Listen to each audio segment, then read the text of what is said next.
Assalamualaikum warahmatullahi taala wabarakatuh. Pendapat perihal Pilkada serentak 2020 yang mendukung terwujudnya pemerintahan yang demokratis.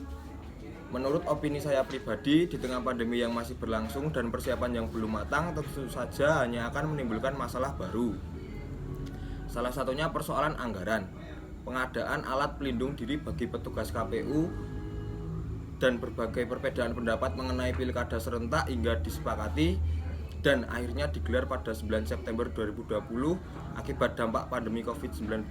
Kini Komisi Pemilihan Umum KPU membutuhkan tambahan anggaran sebesar kurang lebih 5 triliun untuk pengadaan alat pelindung diri bagi petugas di tempat pemilihan sementara atau TPS.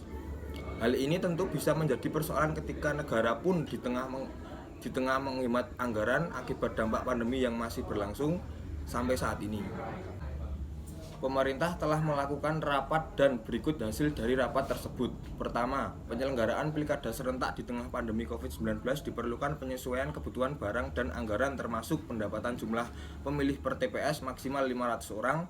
Kedua, penyesuaian kebutuhan tambahan barang dan atau anggaran untuk penyelenggaraan Pilkada serentak 2020 dan disetujui dapat dipenuhi melalui sumber APBN. Namun hal itu juga masih harus memperhatikan kemampuan APBD di daerah masing-masing.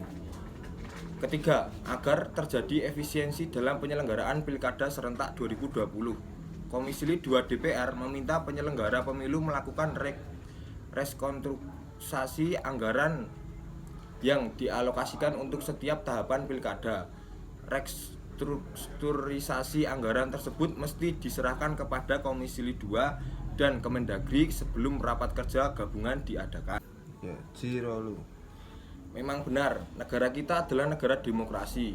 Tapi melihat situasi dan kondisi saat ini di tengah pandemi yang masih berlangsung, alangkah baiknya pemerintah dapat lebih bijak dalam mengambil keputusan dan lebih mengedepankan kepentingan yang mendesak. Saat ini dibutuhkan masyarakat adalah pekerjaan, bahan pangan, dan kebutuhan pokok lainnya, terutama masyarakat menengah ke bawah yang sangat terasa dampak dari COVID-19 ini. Dan kesimpulan dari akan diadakannya Pilkada serentak ini menurut saya pribadi kurang begitu setuju.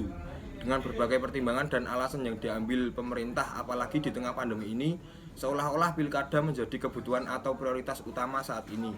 Bahkan sekolah, kampus, kantor, mal, tempat pariwisata, tempat makan, dan lain-lain saja masih ditutup. Di mana letak keadilan yang sesungguhnya? Wassalamualaikum warahmatullahi wabarakatuh.